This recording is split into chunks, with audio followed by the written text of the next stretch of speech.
This changes everything for the Vancouver Canucks as an NHL insider reveals the value of J.T. Miller to other teams, and this puts it in an awkward situation for the Canucks management to get a fair value for him. We're going to break all this down and more, but before we get into that, I just want to give a huge shout out to everyone watching this video. If you haven't subscribed yet, it's completely free and we'll keep you up to date on not only the J.T. Miller stuff, but everything to do with the Vancouver Canucks.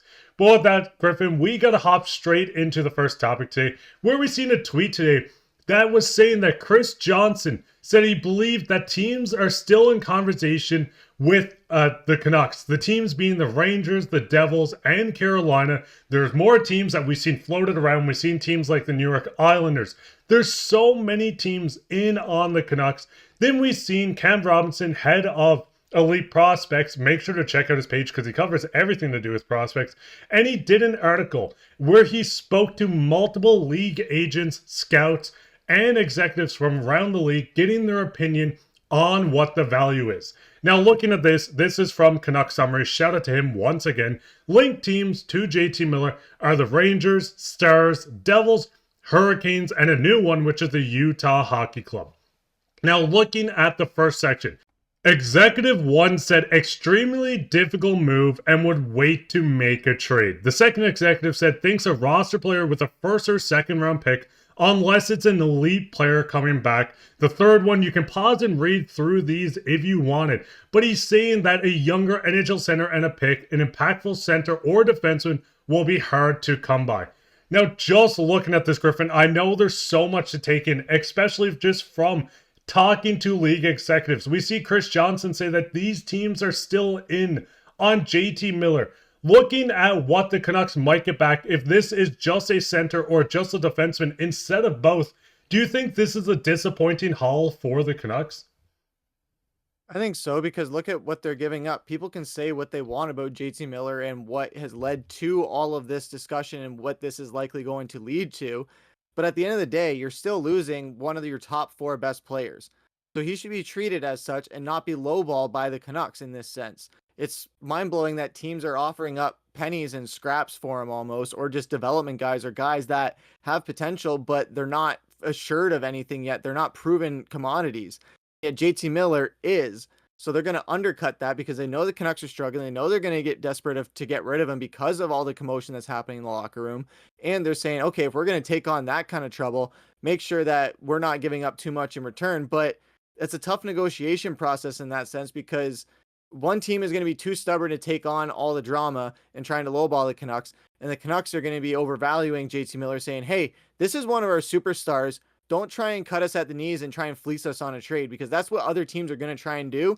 And it's not surprising. It's competitive nature of the business, but we just want a fair trade for him. And that's all that we're asking for. So if it comes down to this thing where this season ultimately ends up being a write-off because of this drama and we can't move him until the offseason, so be it. But I would rather get something good for him in return to ensure that at least we're okay for next season, instead of just trying to salvage this season, which is not entirely a lost cause at this point. But if it keeps trending the way it's been trending with this inconsistency, we're going to be packing for an early vacation a lot earlier than we thought we were going to. So that's going to be something where Vancouver's got to look at that and say, okay, do we want to try and salvage this season now, or do we want to make sure that next season we can go and run this back and try and do better? Because the biggest thing is the Canucks are only 1 point out of a wildcard spot. If they win their game tonight against the Buffalo Sabres, they could very well jump straight into the wildcard spot where the Calgary Flames may fizzle out and lose the spot to them. But the biggest thing with J.T. Miller is the cap hit. $8 million is hard for a lot of teams to take on, especially midway or at trade deadline of the season. We can see he's in year 2 of 7. The biggest thing with this is, and we'll go back into this article, is just saying that the no movement clause drops his value. Mid-level prospect player, a first and a positional player, sorry. That was it for the executives going into it. Now, looking at what some agents told Cam Robinson, they said first round pick and a player, but depends on the player coming back. Now, we've seen a lot of names coming up. The first one being, like we seen today in the video that I did, Noah Dobson was a name that has been linked to the Canucks for quite some time. You're not going to get Noah Dobson with a first and a prospect. It does seem like if a trade happens for this big number one defenseman, or sorry, first line defenseman, or a top 2 defenseman, you are not getting any value coming back the other way other than just that.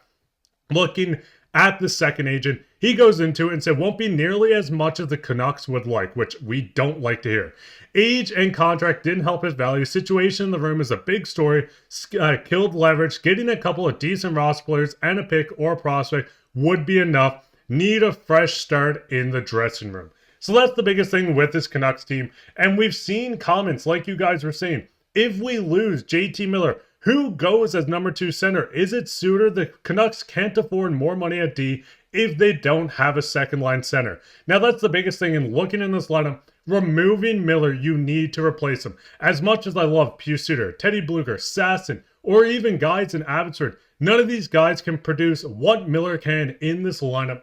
Looking at this, Griffin, I know the Canucks desperately need a puck-moving defenseman. The biggest thing with this team is the defense has been shaky all year. But if you replace Miller, would you be more inclined to maybe go out, get a younger center that can build with his team and still compete now? Or do you think it's best to maybe try Pius Suter at center, move another player for center, and just go out and get a defenseman? That's a catch-22 and a half there, my friend, because this defensive core, we know it's been Swiss cheese all season, and we wanted to do anything we could to salvage it. But if it comes at the expense of JT Miller, that's a whole other story, because when we were talking about what it would take to get a defenseman, we were hoping it would be a prospect in a first, or maybe Niels Höglander and somebody else. We wouldn't have to give up too much to make that happen. But doing that to make that happen, you're completely depleting your entire forward core of any depth, really. And unless you go and do that with Niels Höglander, but at that point, you're not going to go and get a crazy forward, because JT Miller, as much as it sucks to say, he's our biggest bargaining chip right now. So if you're going to do that to, if this defense, it needs all the help it can get. But without Miller, that forwards group is just as much of just as depleted, if not more, without him than this defense is the way it is right now.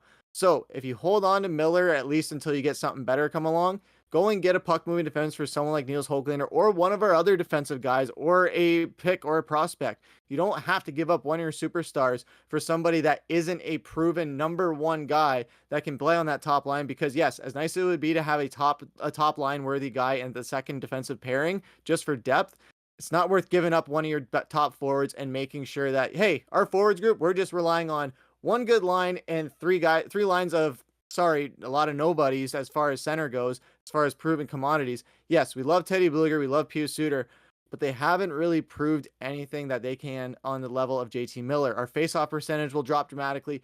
Everything will kind of crumble around that move if that's what they give up for him. I know it sucks because it's a situation where we want to move on from Miller. Fans are wanting to move on from him. The team wants to move on from him. But if that's the return for it and you're risking your entire forward core as a whole because of it, that's something Vancouver needs to look at and go, maybe not. And I mean, looking at the final thing where Cam did speak to an NHL scout, they said most contending teams would love to add Miller. Wonder if the juice is worth the squeeze. Return will be a lot less than people think.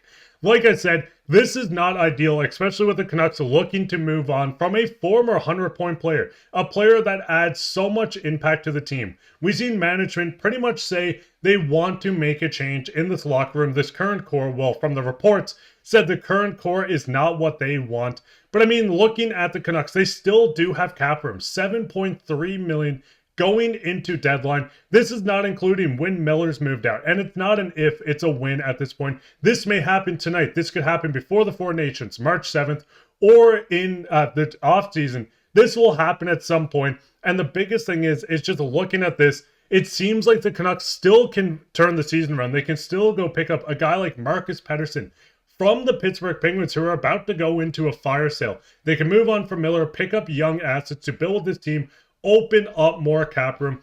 But I'll throw one last thing to Griffin. Looking at the current team, if the best picture happens where you move on from Miller, you pick up, just say, a second line center that's still young, a little inexperienced, but can still compete. You move on from something else to pick up a top 4 defenseman. Do you think Canucks fans could be happy if the season just turns around and they jump back into the playoffs? Or would you rather see management say, hey, we're going to retool this year, let's move on from some expiring contracts and really focus on next season? it's tough because now you're asking Canucks fans, do you guys want to go through the exact same thing you went through last season heading into last offseason with all these rentals and expiring contracts on top of the ones that we already have with our superstars? So do you want to sacrifice that for a Stanley Cup run, or do you want to just plan for next season? So me personally, I think the Canucks should try and have this resolved with JT Miller and not try and just get rid of him just to get rid of him and take nothing in return. Make sure that you can get something that's at least worth moving on from 100-point scorer that you're not going to get lowballed on. But if it is a case where you move on from him, you get a second D guy, and we can go on a bit of a run, I think Canucks fans will be happy for the moment until the reality sets in and we have probably a second round exit against Edmonton. But what's your guys' thoughts on this? What's your thoughts on the current value of Miller coming from league executives, agents, and scouts? What would you want in return with him linked to multiple teams, as we can see New Jersey, Carolina, the Rangers, Utah? There's a handful of teams linked to JT Miller. What is the perfect package in your eyes that would benefit not only this season, but for the seasons to come for the Vancouver Canucks? Let us know down in the comments. Right down there, leave a like, subscribe, share this with your friends. We'll be back with another episode, so keep your eye out for that. But I've been your host, Mark, with my co-host, Griffin, and take care.